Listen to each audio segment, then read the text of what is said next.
या बुवा म त मर्छु क्या छोरा त चिन्ता नगर म छु नि डाक्टर साहब कहाँ हिँड्न लाग्नु भयो म छु भने आफै उपचार गर्नु छोराको तेरिका मैले छोरालाई यसो हौसला दिएको हो कि जाने त बुढा डाक्टर साहब हजुर रिपोर्टमा के आएछ एकछिन न यार यो रिपोर्ट कुन चाहिँ डाक्टरले लियो ह्यान्ड राइटिङ नबुझेर तनाव भइरहेछ क्या डाक्टर साहब अलि छिटो रिपोर्ट पढ्नु न हामीसँग पुरै दिन छैन कि अलि हतार छ तपाईँलाई कसरी थाहा भयो तपाईँको छोराको पुरै दिन बाँकी छैन भनेर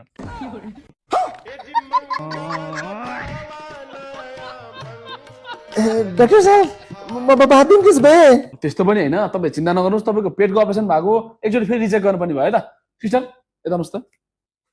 हजुर डाक्टर साहब उहाँको पेट एकचोटि फेरि चिर्नु पर्यो हो कैँची ल्याउँदै जानु तपाईँ चिन्ता नगर्नु न अपरेसन गरेर भएन भने म झारफुक हालिदिनु ल के दुईवटा धुपाले ठिक हुन्छ कि मान्छे डाक्टर साहब कैची त छैन त त्यहाँ होला खोज्नु न तपाईँहरू चिन्ता नगर्नु के डाक्टर साहब यहाँ कहाँ हुनु खोइ कहाँ हुनु यहाँ छ त बाजे पेटमा खत्तम पेटमा कैँची ए सिस्टर यस्तो लापरवाही गर्ने हो त्यो अगाडिको लुगा पसलसँग बल्ल बल्ल एकछिन भने कैँची मार्ने अब त्यसलाई के फेरिदिने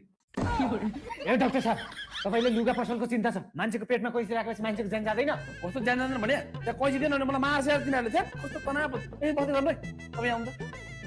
तपाईँको आजभोलि काममा फोकसै छैन के भएको के हुनु डाक्टर अमेरिका जानको लागि एन्ट्रेन्सको एक्जाम दिएर पास पनि भइसके तर राम्रो अप्लाई गरिदिने ठाउँ नपाएर टेन्सन भइरहेछ त्यसैले काममा फोकसै गर्न सकिरहेको छैन